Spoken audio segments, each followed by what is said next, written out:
അസ്സലാമു അലൈക്കും. അൽഹംദുലില്ലാഹി റബ്ബിൽ ആലമീൻ. ഇന്ന് വെള്ളിയാഴ്ച ദിവസങ്ങളിൽ ഏറ്റവും മഹത്വമേറിയ ദിവസം. വെള്ളിയാഴ്ച രാവും പകലും ഒരുപോലെ മഹത്വമേറിയതാണ്. ദുആക്ക് ഉത്തരം കിട്ടുന്ന സമയമാണ്. അതിൽ വെള്ളിയാഴ്ച അസറിന് ശേഷം മഗ്‌രിബിന് തൊട്ടുമുമ്പുള്ള സമയം പ്രാർത്ഥനയ്ക്ക് ഉത്തരം കിട്ടും ഉറപ്പാണ്. ആ സമയത്ത് നമുക്ക് അള്ളാഹുവിൻ്റെ മുമ്പിൽ ഇരു കൈയും ഉയർത്തി പരിശുദ്ധ ഖുർആനിലെ ഈ ആയത്ത് 17 പ്രാവശ്യം ഓതി ദുആ ചെയ്താൽ ഉത്തരം ഉറപ്പാണ്. കാരണം ഖുർആനിലെ മഹത്തായ ഒരു ആയത്താണ് ഇത്. നമ്മൾ എല്ലാ 5 വക്ത് നിസ്കാര ശേഷവും ഓതാറുള്ള ഒരു ആയത്ത് കൂടിയാണ്. ആയത്തുൽ കുർസിയെക്കുറിച്ചാണ് ഇന്ന് പറയുന്നത്. വളരെ മഹത്വം നിറഞ്ഞ ഈ ഒരായത്ത് ആണ് ഇത്.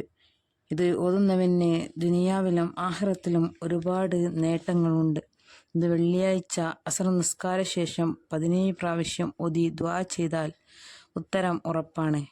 എന്ത് പ്രയാസമാണോ, അല്ലെങ്കിൽ എന്ത് വിഷമമാണോ, അല്ലെങ്കിൽ എന്ത് ആഗ്രഹമാണോ നമുക്കുള്ളത്, അത് നിറവേറി കിട്ടാൻ നമുക്ക് ഇത് 17 പ്രാവശ്യം ചൊല്ലി ദുആ ചെയ്താൽ മതി.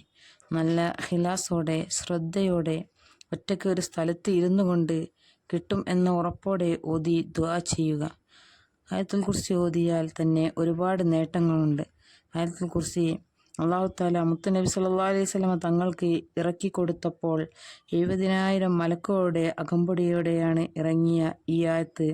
ഒരുപാട് വിഷമങ്ങളും സങ്കടങ്ങളും എല്ലാം മാറാൻ, അതുപോലെ ആഗ്രഹങ്ങൾ നിറവേറാനും മഹാന്മാരായ ഉലമാക്കൾ ഇത് പതിവാക്കാൻ നിർദ്ദേശിച്ചിട്ടുണ്ട്. വീട്ടിൽ നിന്ന് ഇറങ്ങുന്ന സമയത്ത് ആയത്തുൽ കുർസി ഓതിയിട്ടാണ് ഇറങ്ങുന്നതെങ്കിൽ 70,000 മലക്കുകൾ അവന് വേണ്ടി ദുആ ചെയ്യുന്നതാണ്. അതുപോലെ വീട്ടിലേക്കോ കച്ചവട സ്ഥാപനത്തിലേക്കോ കയറുമ്പോൾ ആയത്തുൽ കുർസി ഓതിക്കൊണ്ടാണ് കയറുന്നതെങ്കിൽ അവിടെ ദാരിദ്ര്യം ഉണ്ടാവില്ല, ഐശ്വര്യമുണ്ടാവും, ബർക്കത്ത് അള്ളാഹു നൽകും. വീട്ടിൽ ഒരു പ്രയാസവും ഉണ്ടാവില്ല. വുളു എടുത്തതിന് ശേഷം ആയത്തുൽ കുർസി പാരായണം ചെയ്താൽ 70,000 പദവികൾ ദുനിയാവിലും ആഖിറത്തിലും ഉയർത്തിക്കൊടുക്കുന്നതാണ്. പരിശുദ്ധമായ ഫർള് നിസ്കാര ശേഷമാണ് ആയത്തുൽ കുർസി പതിവായി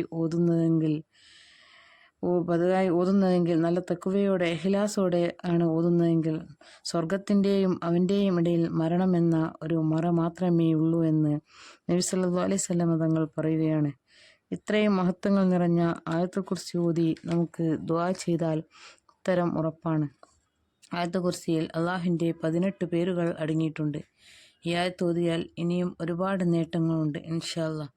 അള്ളാഹു നമ്മുടെ എല്ലാവരുടെയും ഉദ്ദേശങ്ങളും ആഗ്രഹങ്ങളും നിറവേറ്റി തരട്ടെ. അതുപോലെ പ്രയാസങ്ങളും ബുദ്ധിമുട്ടുകളും മാറ്റിത്തരട്ടെ. ആമീൻ ആമീൻ യാ റബ്ബൽ ആലമീൻ. അസ്സലാമു അലൈക്കും.